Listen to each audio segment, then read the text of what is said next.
I will pay flat earthers $10,000 to beat gravity at its own game. And it will cost them nothing to try. So be sure to send this to any flat earther that tries to claim that gravity is fake, because this is their chance to put my money where their mouth is.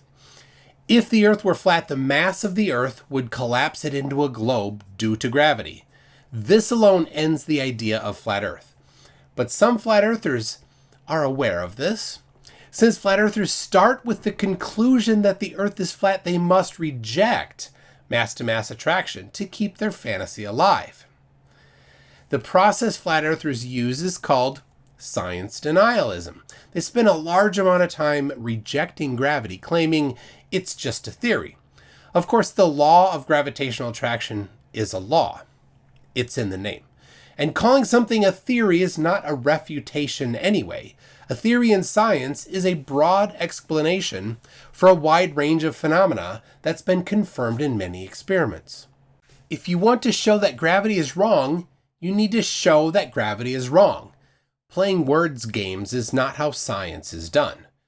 Flatties spend all their time denying gravity because they have a much larger problem that they are desperately trying to avoid.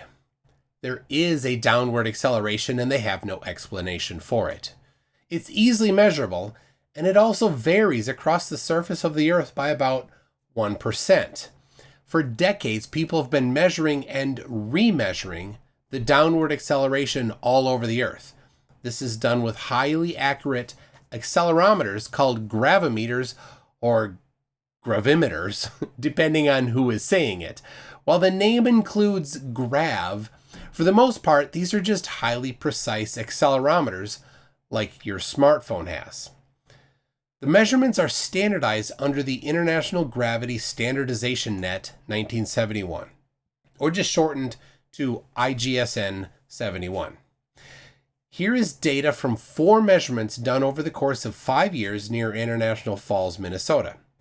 I chose this location to honor my friend and fellow flat earth debunker George Natchik, who recently passed away.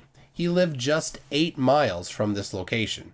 The measurements only varied by 5/100 millionth of a meter per second squared over 5 years. There's no doubt about the precision of these devices. If mass doesn't attract mass, flat earthers must explain this downward acceleration, both the magnitude and direction. Yet, none have. They try, mostly with vague phrases that fail when tested, and some with multi-hour-long rants making many claims, but never providing anything that passes even the most basic tests. Well, flat earthers, this is your chance. If you can provide a mechanism that explains the magnitude and direction of the downward acceleration better than gravity, you get my $10,000. And it costs you nothing to enter. Unlike all flat earth challenges, I've already put my money in escrow. I transferred 0.4 Bitcoin to an escrow holder and signed a contract with him, instructing him to transfer the winnings to anyone that completes any of my challenges, even if I disagree.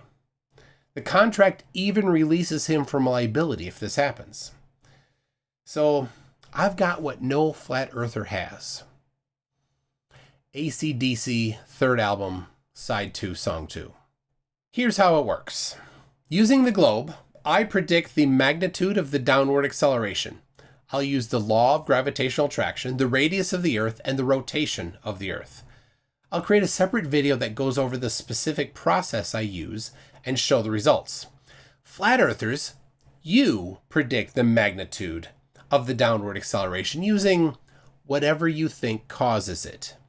You need to publish this somewhere and email me so I know you did it. I've written down the official rules with the details on my website at mctoon.net. Flat earthers aren't very bright though. They never actually read challenges, so it's hilarious to see their ridiculous attempts to respond to challenges. Let me give you a hint, flatties. Saying a bunch of words doesn't do it. Neither does applying kinematic equations. They are how you measure the magnitude, not how you predict the magnitude based on your claims. We do this for 10 different IGSN 71 measurements. I pick 5, and you pick 5, which you include in the submission. Whichever method gets the closest wins. If I win, you pay nothing, and if you win, the escrow holder pays you $10,000. You have zero risk. I take all the risk. There are clear, objectively measurable criteria, and if you disagree with my decision, there's an independent judging panel that will decide. And as I've already said, the money is already in escrow. It's detailed on my website. None of these things has any flat earther ever had the courage to do because they don't have AC/DC third album, side 2, song 2. You'll notice another stark difference between this challenge and all flat earthers challenges. I can do my part of the challenge using the globe before I challenge flat earthers to do the same using their magical flying dirt pizza. This isn't a one-way challenge. Flurf challenges like show me a photograph of the Earth from space are never accompanied with a photograph of the entire flat Earth. They admit they lost before issuing their fake challenges.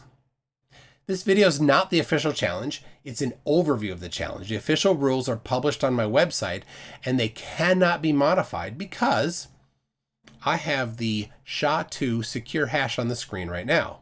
If I change the rules, you will know and can call me out. I don't control the money. I don't control the final judging, and I cannot change the rules. That's how confident I am. Can any gravity denier beat gravity at its own game?